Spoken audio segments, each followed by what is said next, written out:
ભૂતારામ બાપુ એ જગ્યામાં માળા ફેરવી છે, એમણે જગ્યામાં તપ કર્યું છે। એવા ભૂતારામ બાપાની આ જગ્યા છે। ભૂતારામ બાપા અહીંયા વર્ષો પહેલા તપ કરતા, તપસ્યા કરતા, અને વર્ષો પહેલા સાહેબ એવો તેજસ્વી પુરુષ હતો ભૂતારામ બાપા કે ઘરેથી કોઈ માણસ વિચાર કરે ને કે મારે ગૌચર નગરમાં, ગૌચર ધામમાં જવું છે, આટલો ઘરે બેઠો બેઠો વિચાર કરે ને તો સુરતના પાદરમાં ભૂતારામ બાપાને ખબર પડી જાય કે ફલાણા ગામનો ભગત છે ને મને યાદ કરે છે। આવો મહાન વીરલો આ વિસ્તારમાં થઈ ગયો છે।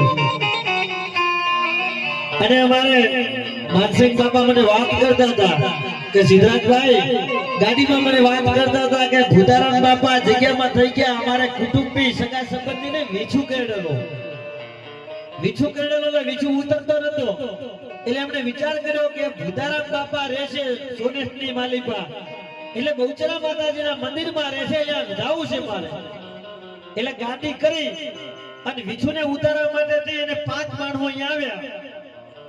ભૂતારામ બાપાની પાસે આવી અને રાડું પાડવા માંડી ગયો, રડતો રડતો બાપુને કહે બાપુ મને વીછું કરડ્યો છે, અને એવા કારણે ભૂતારામ બાપુ જે વીછુને ઉતારી દે એટલું નહીં પણ ભૂતારામ બાપુના મોઢામાંથી શબ્દ નીકળ્યા કે દીકરા તારો વીછું તો ઉતરી જાય, પણ જો હું ભૂતારામ બાપુ તને આશીર્વાદ આપું છું, બહુચર માતાજીનો ભગત તને આશીર્વાદ આપું છું કે આજથી તને વીછું છે ને એ કરડશે ને તો એનું ઝેર તને કોઈની નહીં ચડે, નહીં ચડે અને નહીં ચડે। સાહેબ અત્યારે વાતપુરાની માલિકા પરિવાર રહેશે અને સાહેબ હાથમાં વીછુને લઈ લે ને તો એનું ઝેર નથી ચડતું। આ જમીનનો, આ ધરતીનો પ્રતાપ છે સાહેબ।